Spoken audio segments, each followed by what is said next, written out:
విలేజ్లో మనకు దూడపాక రవి సార్ ఉన్నారు. తన నాన్న దగ్గరికి మన వెస్టర్న్ ప్రోడక్ట్ అయితే వాడడం జరిగింది.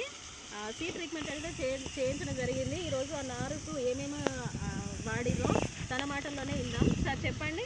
Agri humic product 2 seed treatment చేసినాను.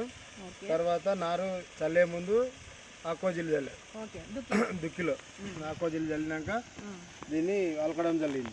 అలకడం 3 రోజుల వరకు మొలకెత్తింది. మళ్ళీ తర్వాత ఏం జరిగింది, ఇప్పుడు చివరి దినాల్లో గ్రాన్యులేట్స్ చల్లాను. ఇంతవరకు కూడా స్ప్రే చేయలేదు. దీనికి 20 రోజుల నార అయింది. దీన్ని చూసి 1 రోజుల నార అంటారు చాలా మంది, విచిత్రపోతారు రోడ్డు పండు చూసి. అందుకే మన దమ్మున్నది ఏంటంటే వెస్టేజ్లో కావాల్సినంత దమ్ము ఉన్నది. మనకు దమ్ము లేక మనం ఆగిపోతున్నాం. మనకు అదేమో దానికి ఏం చేయలే, పట్టిగానే చల్లిన. ఇన్ని చల్లలే, దానికి యుమిక్కి చల్లలే, గ్రాన్యులేట్స్ చల్లలే, ఏది చల్లలే. దానికి దీనికి తేడా చూడండి. నారు చూడండి, వెస్టేజ్ వాడిన ప్రోడక్ట్ ఇది, వెస్టేజ్ వాడిన ప్రోడక్ట్ అది. ఆ నారుకి ఈ నారుకు చాలా డిఫరెన్స్ తేడా ఉన్నది.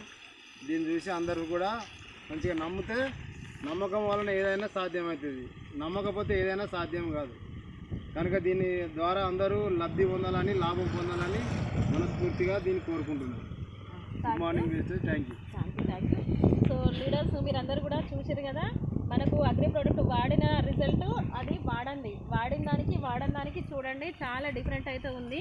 సో సీడ్ ట్రీట్మెంట్ చేయడం వల్ల ఏంటంటే నారు అయితే చాలా బాగా చక్కగా ఉంటుంది. ఎలాంటి చీడపీడలు రాకుండానైతే కాపాడుతుంది. సీడ్ ట్రీట్మెంట్ ఇవ్వడం వల్ల దానికి నారుకైతే బలం అయితే ఉంటుంది.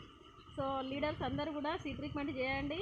మీరు నారును అయితే చూశారు, దాన్ని చూసైనా మీరు కొంచెం గమనించి అందరూ కూడా వెస్టేజ్ ప్రోడక్ట్ వాడుకొని లాభం తీసుకోండి. Thank you. Wish you.